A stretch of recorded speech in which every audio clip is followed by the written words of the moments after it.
آپ کے بھائی کی یہ خواہش ہے کہ وہ اپنی دونوں بیٹیوں کی رخصتی اپنے ہاتھوں سے کریں۔ ٹھیک ہے، میں عاطف ہمنا اور اپنے داماد سے بات کر کے بتاتی ہوں، پھپھو اپنے مخصوص انداز میں بولی۔ پھر 2 دن بعد انہوں نے بھی رضامندی دے دی، لیکن جہیز کی ایک لمبی فہرست کے ساتھ۔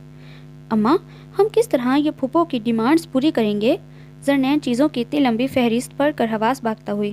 بیٹا، جب تمہاری پھپھو یہ فہرست لائی تھیں، انہوں نے دبے دبے لہجے میں کہا تھا، میرا ایک ہی بیٹا ہے، آخر ہمارے بھی ارمان ہیں، اور پھر زرنین اتنے عرصے سے جاب کر رہی ہے۔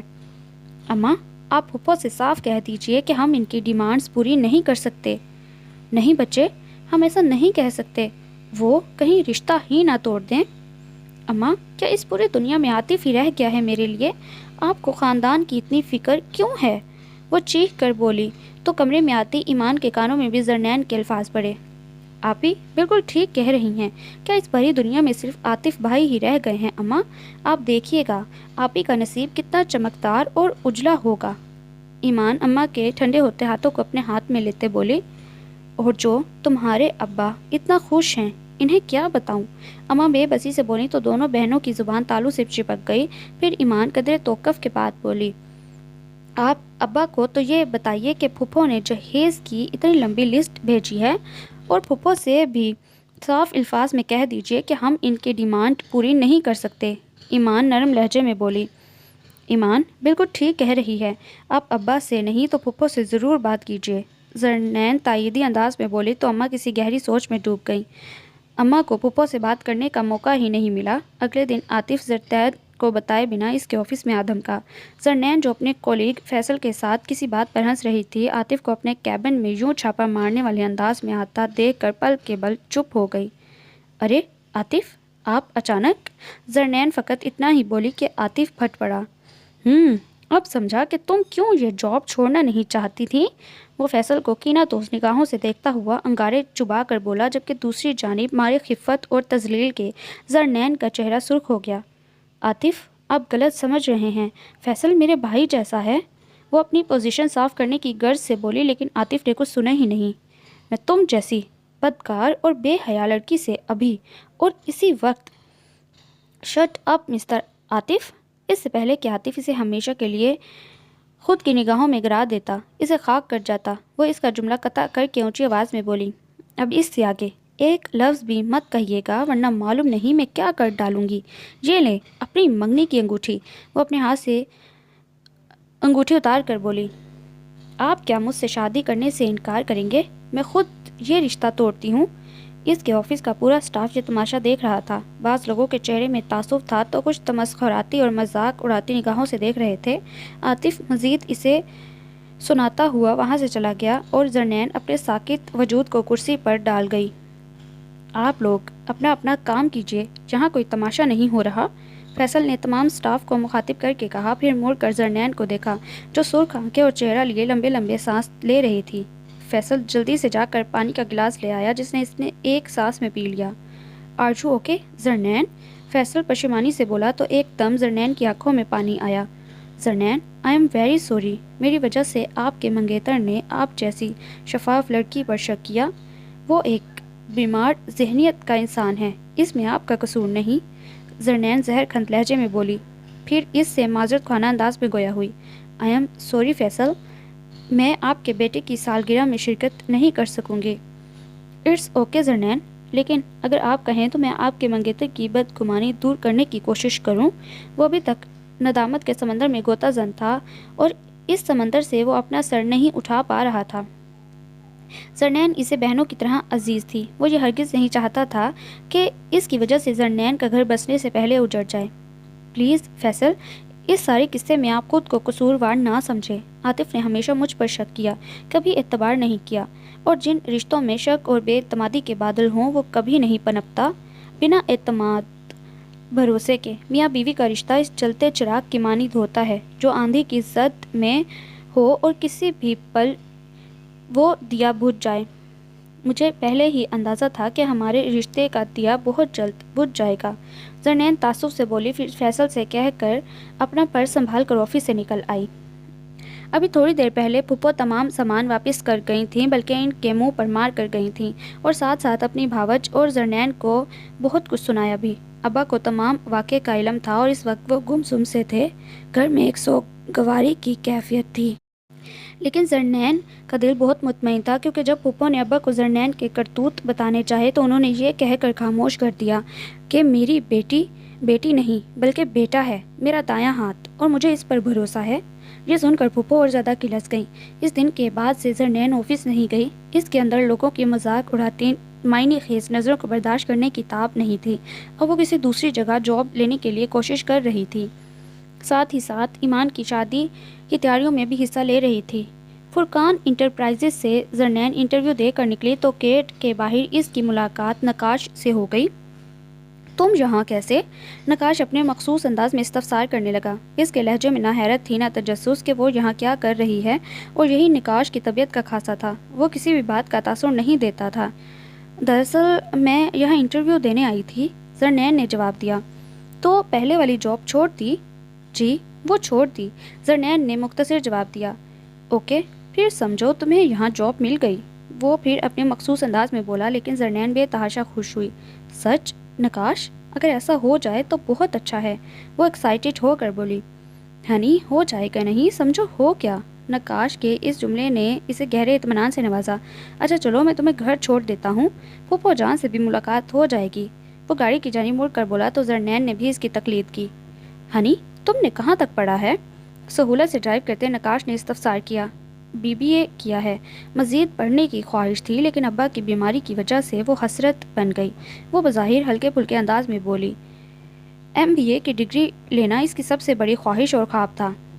تم ایسا کیوں نہیں کرتی کہ USA اسٹوڈنٹ ویزے میں چلی جاؤ اور وہیں سے MBA کر کے آؤ، تو یہاں تمہیں بہترین جاب مل جائے گی۔ نقاش کی بات پر زرنین نے استرجابیہ نظروں سے نقاش کو دیکھا۔ آپ شاید مذاق کر رہے ہیں، میں اور امریکہ، وہ بھی اپنی تعلیم مکمل کرنے جاؤں؟ ناممکن، ایسا کبھی نہیں ہو سکتا۔ زرنین نے انتہائی شدومت سے گردن ہلائی۔ اس دنیا میں ناممکن کچھ بھی نہیں، تم حامی تو بھرو، میں تمہارا ایڈمیشن یونیورسٹی میں کرا دیتا ہوں۔ نقاش نے یہ کہہ کر زرنین کو تحیر اور استعجاب کے سمندر میں دھکیل دیا۔ آپ مجھے امریکہ بھجوائیں گے؟ وہ بے یقینی کی کیفیت میں بولی۔ وہاں میرا دوست اپنی وائف کے ساتھ رہتا ہے، تم ان لوگوں کے ساتھ رہ لینا، محض 2 سال کی بات ہے، پھر تمہارا فیوچر شاندار ہوگا۔ نقاش اس کی حیرانی کو خاطر میں لائے بغیر بولا۔ میں سوچ کر آپ کو بتاؤں گی۔ زرنین فقط اتنا ہی کہہ سکی، لیکن اندر سے وہ اچھی خاصی الجھ گئی تھی۔ ایمان کی شادی بخیر و عافیت انجام پا گئی تو اماں اور زرنین نے سکھ کا سانس لیا۔ سارا گھر اس پر اوندا پڑا تھا، وہ جلدی جلدی گھر سمیٹنے لگی۔ زرنین بیٹا کل صبح کر لینا، ابھی تم تھک گئی ہوگی، اماں اسے کام کرتا دیکھ کر محبت اور شفقت سے بولی۔ نہیں اماں، کل صبح مجھے آفس جانا ہے۔ فرقان انٹرپرائزز میں جاب کرتے اسے محض 1 مہینہ ہی ہوا تھا۔ وہ نقاش کی دل سے ممنون تھی کہ اس کی وجہ سے جلد ہی اسے جاب مل گئی۔ آج چونکہ ایمان کی رخصتی تھی لہٰذا اس نے چھٹی لی، لیکن کل اسے ہر قیمت پر جانا تھا۔ ایمان کی رخصتی میں نقاش بھی آیا، وہی رف سہولیہ اور بے پرواہ انداز لیے، جبکہ ماموں ممانی امریکہ گئے تھے۔ تھوڑی دیر بعد مشل اور دعا بھی کپڑے بدل کر زرنین کا ہاتھ بٹا رہی تھیں۔ فرقان انٹرپرائزز میں جاب کر کے وہ کافی مطمئن تھی۔ ایک تو آفس کا ماحول دیگر دفاتر کے مقابلے میں صاف ستھرا، دوسرا فرقان جو زرنین کا MD تھا وہ نقاش کا بہت اچھا دوست تھا۔ ابھی اس نے چند دن سکون سے گزارے کہ ابا جان کو فالج کا اٹیک ہوا۔ دعا، مشل اور ایمان کا رو رو کر برا حال تھا، خود اماں جان بھی کافی نڈھال تھی۔ ایسے وقت میں صرف زرنین تھی جو ضبط اور صبر کا دامن مشکل سے تھامے ہوئی تھی۔ فالج کا اثر ابا جان کے دماغ پر ہوا، جس کی وجہ سے وہ مستقل غنودگی میں تھے۔ ابھی پچھلے ماہ ہی تو ایمان کی شادی زرنین اور اماں جان نے بڑی مشکلوں سے اپنی سفید پوشی کا بھرم رکھا۔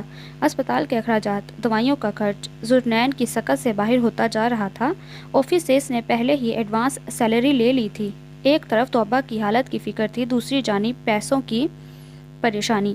زرنین بے تحاشا پریشان تھی۔ ڈاکٹرز ابا کے مزید ٹیسٹ کرنا چاہتے تھے، لیکن زرنین اور اماں کا ہاتھ خالی تھا۔ ایمان اور اس کا شوہر باسط روز ابا کو دیکھنے آتے، لیکن زرنین نے ان دونوں کے سامنے تذکرہ نہیں کیا۔ ویسے بھی وہ اس گھر کا داماد تھا، بیٹا نہیں جس سے رقم مانگی جاتی۔ ماموں بھی بزنس کے سلسلے میں باہر تھے، ورنہ وہ خود اپنی بہن کے ہاتھ میں چپکے سے رقم رکھ دیتے۔ انتہائی بے بس اور لاچار ہو کر زرنین نے نقاش کا موبائل نمبر ملایا۔ دوسری جانب بیل تو تواتر سے جا رہی تھی لیکن نقاش موبائل ریسیو نہیں کر رہا تھا۔ تیسری بار جب اس نے نمبر ملایا تو دوسری بیل پر نقاش کی نیند میں ڈوبی آواز ابھری۔ ہیلو نقاش، میں زرنین بات کر رہی ہوں۔ زرنین نے جھجک کر اپنا تعارف کروایا تو نقاش کے اعصاب پر چھایا نیند کا خمار کچھ چھٹا۔ ہنی خیریت تو ہے؟ وہ اپنے مخصوص لہجے میں بولا۔ میں نے آپ کو ڈسٹرب کر دیا، آپ شاید سو رہے تھے، زرنین پشیمانی سے بولی۔ اٹس اوکے، سب خیریت تو ہے نا؟ وہ سہولت سے بولا تو اس پل زرنین کو لگا جیسے صبر کا دامن اس کے ہاتھ سے چھوٹ جائے گا۔ ٹھیک نہیں ہے نقاش، ابا کو فالج کا اٹیک ہوا ہے۔ تم مجھے بتاؤ کون سے ہسپتال میں ہیں وہ؟ نقاش جلدی سے بولا، پھر ہسپتال کا نام سن کر بولا، اوکے میں آدھے گھنٹے میں وہاں پہنچ رہا ہوں۔ یہ کہہ کر اس نے موبائل آف کر دیا۔ پھر آدھے گھنٹے بعد نقاش ہسپتال میں موجود تھا۔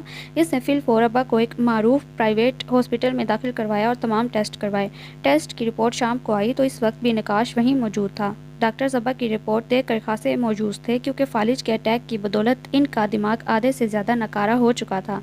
ڈاکٹرز کی زبانی یہ الگناک خبر سن کر مشل دعا اور ایمان بے تحاشا رونے لگیں، لیکن نقاش نے دیکھا کہ زرنین انتہائی ضبط سے لب نیچے اپنی ماں کو سینے سے لگائے چپ چاپ کھڑی تھی۔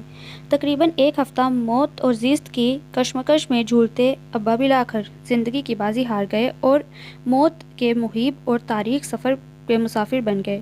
نقاش کافی دن سے زرنین کو نوٹ کر رہا تھا کہ وہ اپنی ماں اور بہنوں کو بخوبی سنبھال رہی ہے، لیکن اسے سنبھالنے والا کوئی نہیں۔ حتیٰ کہ جب ابا کا جنازہ اٹھا تو وہ اپنی بہنوں کو سنبھالے بس چپکے چپکے رو رہی تھی۔ سویم کے بعد جب تمام مہمان اپنے گھروں کو سدھار گئے تو گھر جیسے کاٹنے کو دوڑنے لگا۔ زرنین نے فی الحال آفس سے چھٹیاں لے لیں۔ وہ سمجھتی تھی کہ گھر والوں کو اس نازک گھڑی میں اس کی کتنی ضرورت تھی۔ اماں بھی بیٹھے بیٹھے رونے لگتی، پھر اماں کو دیکھ کر دعا اور مشل بے قابو ہو جاتی۔ زرنین کو اپنے باپ کے وہ الفاظ ابھی تک ازبر تھے، زرنین میری بیٹی نہیں بلکہ میرا بیٹا ہے، اور وہ اس گھر کا بیٹا بن کر دکھانا چاہتی تھی۔ تبھی اپنے دکھ پر اس نے ضبط اور برداشت کے پہرے بٹھا رکھے تھے۔ پھوپھو صرف موت کے دن آئیں اور جلد ہی چلی گئیں۔ اس کے بعد بھولے سے بھی جھانک کر نہیں دیکھا، البتہ نقاش ہر تھوڑی دیر کے لیے ضرور چکر لگاتا۔ وہ عشاء کے نماز پڑھ کر فارغ ہوئی تو حسب عادت ہوا خوری کی گھر سے چھت پر آئی۔ وسیع نیلگو آسمان کے بالکل وسط میں 14ویں کا چاند آج اسے کم لایا ہوا محسوس ہوا۔ اداس اور مایوس چاند کی چاندنی میں بھی آج دودھیا پن کی جگہ گدلا پن تھا۔ اسے لگا جیسے ستارے بھی اس کے غم میں برابر کے شریک ہوں۔ سچ کہتے ہیں کہ موسم انسان کے اندر ہوتے ہیں۔ اگر ہمارے اندر کا موسم اچھا ہو تو باہر کا ہر قسم کا موسم ہمیں پیارا لگتا ہے۔ یہ آسمان پر اتنے غور و خوض سے کیا دیکھا جا رہا ہے؟ اسے اپنے عقب میں نقاش کی آواز سنائی دی۔ وہ اپنے مخصوص لہجے میں بولا تو زرنین نے بے تحاشا چونک کر دیکھا اور فوراً سلام کیا، پھر اپنے انہماک کی وضاحت کرتے بولی، بس کچھ خاص نہیں، مجھے ہمیشہ آسمان کو دیکھنا اچھا لگتا ہے۔ اچھا، اور کیا کیا اچھا لگتا ہے؟ نقاش نے استفسار کیا تو نہ جانے کیوں اداس سی زرنین اور زیادہ مزحمل اور ملول ہو گئی۔ اب مجھے کچھ بھی اچھا نہیں لگتا نقاش، ایسا لگتا ہے کہ دنیا کے سارے رنگ ایک ہی جھٹکے میں بے رنگ ہو گئے ہوں۔ کائنات مجھے پھیکی لگنے لگی ہے، مجھے یہ دنیا اچھی نہیں لگ رہی۔ بولتے بولتے زرنین کی آواز بھر آئی اور نقاش یہی چاہتا تھا کہ وہ کسی کے سامنے اپنا دل ہلکا کر لے۔ اپنے آنسو جو اس کے اندر گر رہے تھے وہ جم کر کہیں گلیشیئر کی صورت نہ اختیار کر لیں، اس لیے وہ چاہتا تھا کہ وہ ان کو نکال باہر کرے۔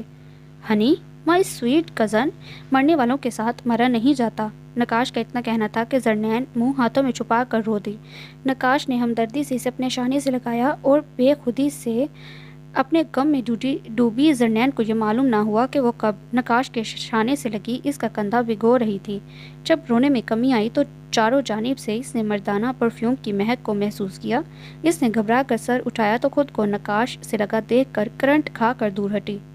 Any problem honey? نقاش اس کے یوں بلک کر رونے پر حیران ہوا۔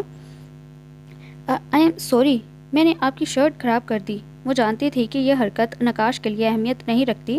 وہ جس سوسائٹی میں موو کرتا تھا، جس فیملی سے تعلق رکھتا تھا، وہاں ایسی باتیں بالکل بھی معیوب نہیں سمجھا جاتی تھیں۔ اور پھر اس کی آدھی سے زیادہ زندگی یورپ میں گزری۔ وہ انتہائی براڈ مائنڈڈ تھا، منفی امتیاز کو درخور اتنا نہ سمجھتا تھا۔ ویسے اگر دوبارہ رونے کا دل چاہے تو مجھ سے گلے لگ کر رو لینا، اس طرح اکیلے آسمان کو دیکھنے کھڑی مت ہو جانا، نقاش عام سے لہجے میں بولا، لیکن زرنین اس کی بات پر سٹ پٹا گئی۔ واقعی نقاش تم انوکھے ہو، وہ دل ہی دل میں بولی۔ مہنگائی کے منہ زور طوفان میں زرنین کی قلیل تنخواہ میں گھر چلانا بہت مشکل ہو گیا تھا۔ مشل اور دعا کے ٹیوشن کے پیسے بھی ناکافی ہوتے جا رہے تھے۔ زرنین صبح کی جاتی تو سر شام تھکی ہاری گھر آتی تھی۔ وہ اپنی ساری تنخواہ ماں کے ہاتھ میں تھماتی۔ اماں اندر ہی اندر از حد پریشان تھی کہ کس طرح وہ زرنین سے کہیں کہ گھر کا چلنا کافی مشکل ہے۔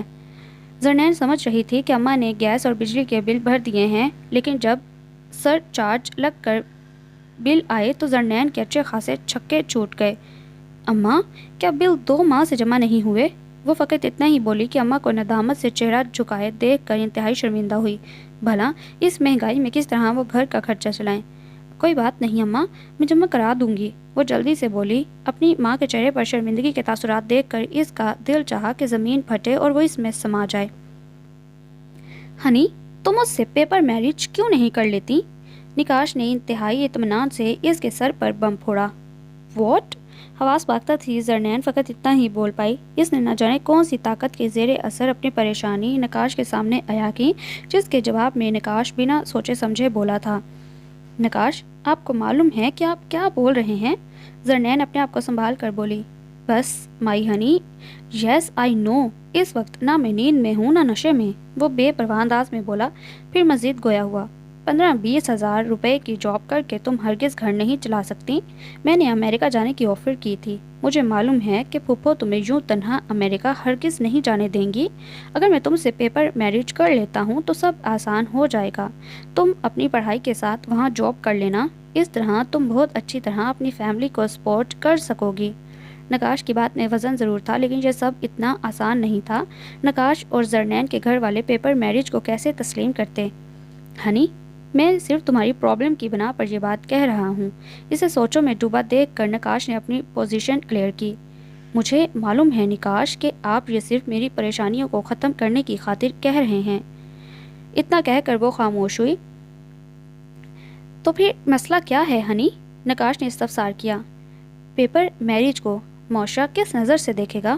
میرے گھر والے اور خاندان والے کیا سوچیں گے؟ وہ اپنی سوچوں کو زبان دیکھ کر انہیں عیاں کر گئی۔ او کم آن، اتنی سی بات پر تم پریشان ہو رہی ہو۔ ارے ہم یہ کسی سے نہیں کہیں گے کہ ہم پیپر میرج کر رہے ہیں، یہ معاہدہ ہم دونوں کے درمیان رہے گا، نقاش مضبوط لہجے میں بولا تو زرنین کا دماغ بری طرح الجھ گیا۔ وہ اپنا سر ہاتھوں میں تھام کر بولی، نقاش مجھے سوچنے کے لیے وقت چاہیے۔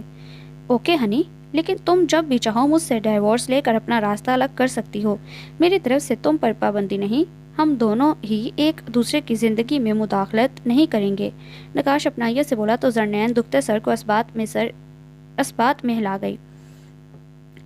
ایمان تخلیق کے مراحل سے گزر رہی تھی اور اماں کو فکر تھی کہ بچے کی پیدائش پر وہ اسے کیا دیں۔ زرنین سے کچھ کہتے ہی انہیں شرم آتی تھی۔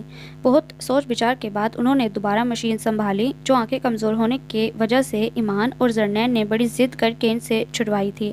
محلے کے ایک بچے کو بلا کر انہوں نے آس پڑوس کے گھروں میں کہلوایا کہ وہ کپڑے دوبارہ سینے لگی ہیں، اور ایک ہی دن میں انہیں 4 سوٹ کی سلائی کا کام مل گیا۔ وہ سلائی مشین میں جت گئیں۔ دعا اور مشل اسکول سے آئیں تو انہوں نے ماں کو منع کرنا چاہا، مگر ان دونوں کو ٹپٹ کر ماں نے خاموش کروا دیا۔ لیکن جب زرنین اندر داخل ہوئی اور ماں کو سلائی مشین پر بیٹھے دیکھا تو مارے بے بسی اور رنج کے اس کی آنکھوں میں آنسو آ گئے۔ وہ وہیں ماں کے تخت پر بیٹھ کر رونے لگی۔ ویسے بھی اس کا دل کئی دنوں سے بہت بوجھل ہو رہا تھا۔ اماں نے زرنین جیسی مضبوط اعصاب کی لڑکی کو روتا دیکھ کر سب کام چھوڑ چھاڑ کر اسے سینے سے لگایا۔ کیا ہوا میری بچی، کیوں رو رہی ہو؟ اماں کے شفیق سینے سے لپٹ کر وہ اور زیادہ رو دی۔ اماں میں آپ کی اچھی بیٹی نہیں۔ یہ تجھے کس نے کہہ دیا؟ تو اس دنیا کی سب سے اچھی بیٹی ہے، ماں تڑپ کر بولی۔ پھر آپ نے کیوں یہ سلائی مشین دوبارہ نکال لی؟ حالانکہ آپ کو ڈاکٹر نے سختی سے منع کیا ہے، وہ سینے سے منہ نکال کر بولی۔ بیٹا میں تیرا بوجھ بٹانا چاہتی ہوں نا، وہ زرنین کو پیار کرتے بولی۔ نہیں اماں، اگر آپ نے کپڑے سینے شروع کیے تو مجھ پر اور بوجھ پڑ جائے گا، آپ پلیز سلائی نہیں کریں گی؟ اچھا نہیں سیوں گی، اب خاموش، وہ اس کے آنسو صاف کرتے بولی تو زرنین بے تحاشا خوش تھی۔ اچھا اماں، یہ کیا بات ہوئی؟ آپ نے ہمیں تو ڈانٹ دیا تھا جب ہم نے آپ کو منع کیا تھا۔ دعا اور مشل وہاں آ گئیں اور اب جب آپی نے کہا تو فوراً مان گئیں۔ مشل منہ بنا کر بولی، میں نے اماں کو اپنے آنسوں سے بلیک میل کر دیا نا۔ زرنین کی بات پر ایک عرصے بعد سب ہنس دیے تھے۔ کافی سوچ بچار کے بعد زرنین نے فیصلہ کیا کہ وہ نقاش کی بات مان لے گی۔ نقاش کی بات مان لینے سے وہ اپنے گھر والوں کو سپورٹ کر سکتی تھی، دعا اور مشل کی شادیاں کر سکتی تھی، انہیں ایک بہترین مستقبل فراہم کر سکتی تھی۔ لیکن اس کی زندگی کا کیا ہوگا؟ یہ حقیقت تھی کہ نقاش ایک ہمدرد لڑکا ہے، لیکن دوسری طرف وہ ہر طرح کے جذبات اور احساسات سے عاری انسان ہے۔ اسے نہیں معلوم تھا کہ وہ لڑکا اور لڑکی کے درمیان صرف جسمانی ضرورت کے علاوہ اور بھی کوئی رشتہ پنپ سکتا ہے جو اس دنیا کی ہر چیز سے زیادہ مقدس اور انمول ہے۔ جسے کوئی حساس دل چھو لے تو وہ شاعر بن جاتا ہے، کوئی اسے اپنی روح میں سمو لے تو سراپا احسار، اور وہ رشتہ ہے محبت کا، چاہت کا، جس کی بدولت یہ دنیا قائم ہے، اور جس رشتے کی کوکھ سے اخلاص، غم گساری اور ہمدردی کے جذبات پیدا ہوتے ہیں۔ مگر نہیں، نقاش اس کا محسن تھا۔ نقاش نے اسے ایک پرکشش جاب کی طرح شادی کی آفر دی۔ یہ شادی تھی کہ جس میں نہ جذبات تھے، نہ احساسات، نہ پیار چاہت۔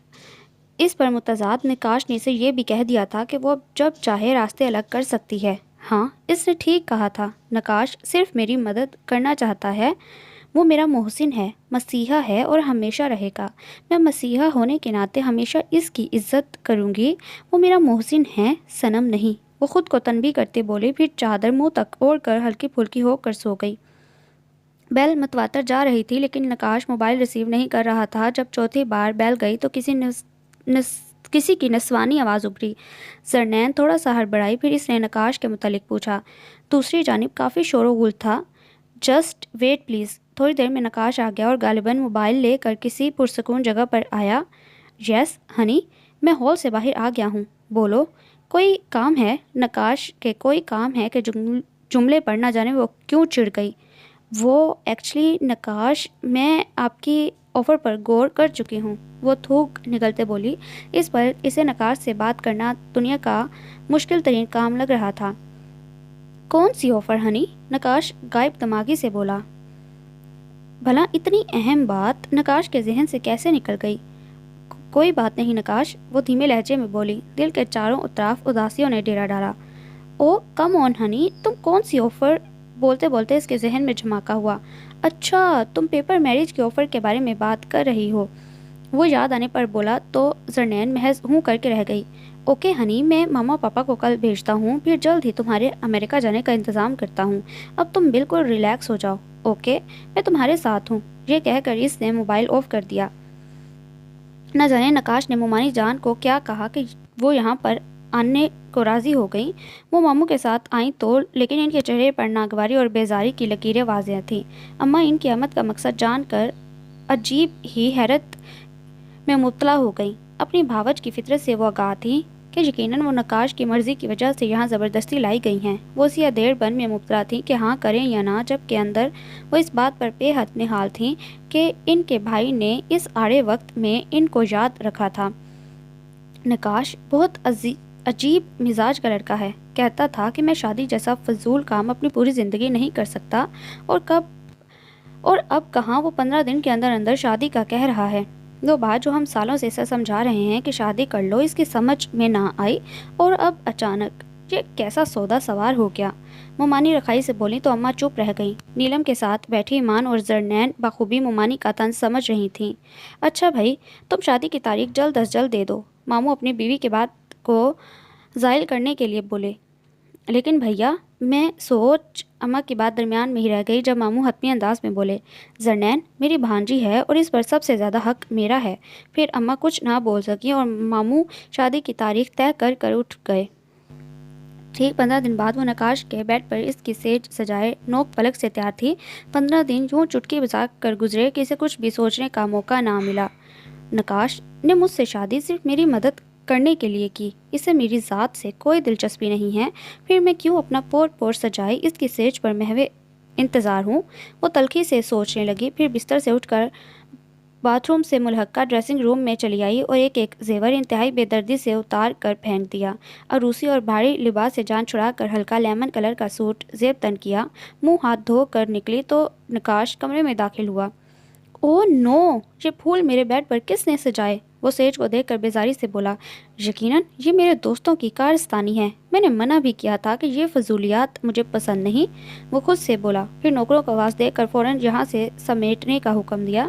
زرنین خاموشی سے اپنی جگہ پر استادہ کارروائی دیکھ رہی تھی۔ تھوڑی ہی دیر میں بیڈ بالکل صاف ستھرا تھا، کہیں بھی پھول کا نام و نشان نہیں تھا۔ ہنی ڈیئر، مجھے نیند آ رہی ہے، so please excuse me, Naqash نے نیند میں ڈوبی آواز میں کہا۔ تم چاہو تو بیڈ شیئر کر لو ورنہ سامنے صوفہ کم بیڈ پر سو جاؤ، وہ ہنوز پرانے لہجے میں بولا۔ میں وہاں صوفے پر سو جاؤں گی۔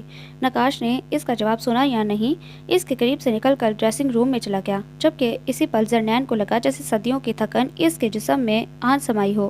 کیا میں نے نکاش سے کاغذی شادی کر کے اچھا کیا؟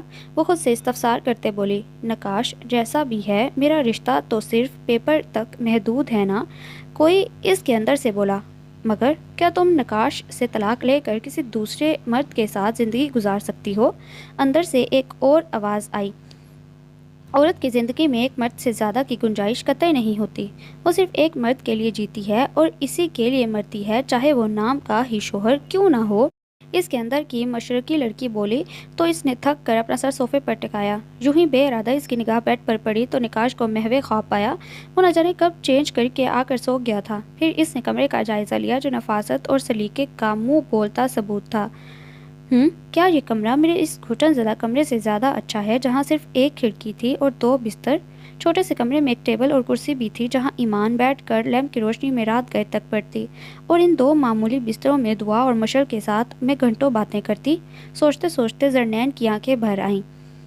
ولیمے کے دوسرے دن نکاش زرنین کے پیپر وغیرہ لے کر امریکہ روانہ ہو گیا۔ نکاش کو امریکہ گئے 1 مہینہ ہو گیا تھا اور اس نے ایک بار بھی زرنین کو فون نہ کیا تھا۔ وہ بے ارادی طور پر نکاش کے فون کی منتظر تھی، ہر فون کی بیل پر چونکتی، لیکن فون اس کا نہ ہوتا۔ نہ فون آیا اور نہ ہی وہ۔ ایک دن اماں متفکر ہو کر زرنین سے بولی، زرنین، نکاش کا فون نہیں آیا، تم 5 دن سے یہاں ہو؟ ہاں اماں، وہ دراصل بزنس کے سلسلے میں وہ مصروف ہیں، وہ اماں سے آنکھیں ملائے بغیر بولی۔ بھلا اماں سے جھوٹ وہ کب بولتی تھی؟ خوش قسمتی سے اسی دن نکاش کا فون آ گیا۔ Honey darling, are you fine? میں نے تمہارے پیپرز جمع کرا دیے ہیں، تم جلد یہاں آ جاؤ گی؟ نکاش وہی بے پرواہ انداز میں بولا، پھر ادھر ادھر کی باتیں کر کے کھٹاک سے فون رکھ دیا۔ زرنین نہ جانے کیوں گم سم سے کھڑی کی کھڑی رہ گئی۔ نہ اس نے زرنین کو کہا کہ آئی مس یو ڈارلنگ، نہ یہ کہا کہ جلد ہی تمہارے پاس آؤں گا، نہ ہی کوئی شوق جملہ اس کی سماعتوں کے نظر کیا، جسے سن کر اس کے دل کی دھڑکنیں بے قابو ہوتی۔ نکاش، تم کیسے انسان ہو؟ تقریباً 1.5 ماہ بعد نکاش امریکہ سے واپس آیا تو زرنین کے لیے اس کے انداز میں کسی قسم کی بے قراری یا شوق نہیں تھا، وہ ہمیشہ کی طرح مخصوص انداز میں ملا۔ ڈیڈ، میں زرنین کے کام سے گیا تھا، اس نے ماموں کو اطلاع دی۔ اب آ تو گیا ہوں۔ وہ ڈائننگ ٹیبل پر بیٹھا اپنی پلیٹ میں چاول نکالنے لگا۔ اوکے، مان لیتے ہیں تم زرنین کے کام سے گئے تھے، مگر اب تم میری بیٹی کو ہنی مون پر لے جاؤ، انڈرسٹینڈ؟ ماموں کی بات پر زرنین بری طرح سٹ پٹائی، جبکہ نکاش بالکل نارمل تھا۔ اوکے ڈیڈ، جیسا آپ کا حکم، مگر پرسوں میری میٹنگ ہے اور نیکسٹ ویک مجھے آسٹریلیا جانا ہے، وہ اپنا پروگرام بتاتے بولا تو ماموں نے سر ہلایا۔ ٹھیک ہے، میں زرنین کی بھی ٹکٹ کنفرم کروا دیتا ہوں، تم اسے بھی ساتھ لے جاؤ۔ آسٹریلیا پہنچ کر نکاش زرنین کو شنگریلا ہوٹل کی VIP روم میں چھوڑ کر میٹنگ کے سلسلے میں چلا گیا اور رات گئے واپس آیا۔ 3 دن نکاش کا یہی معمول رہا۔ زرنین انتہائی خاموشی سے یہاں ہوٹل کے بند کمرے میں وقت گزار رہی تھی۔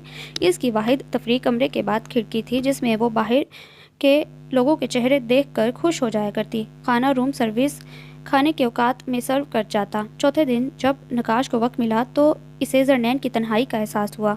اوہ honey, I am really sorry, تم یہاں بہت بور ہو رہی ہوگی، چلو آؤ شاپنگ پر چلتے ہیں۔ یہ کہہ کر وہ اسے شاپنگ سینٹر لے گیا اور 5ویں دن وہ اسے وہاں کے بیچ پر لایا۔ نہ جانے کیوں زرنین کو لگ رہا تھا کہ نکاش انتہائی نارمل انداز میں اسے گھما رہا ہے، جیسے وہ سر پر پڑی کوئی ڈیوٹی بھگت رہا ہو۔ ہنی مون سے آنے کے بعد دوبارہ زندگی اپنے معمول پر آ گئی۔ نکاش اپنے میٹنگ کے سلسلے میں ویسے ہی بزی رہا۔ ماموں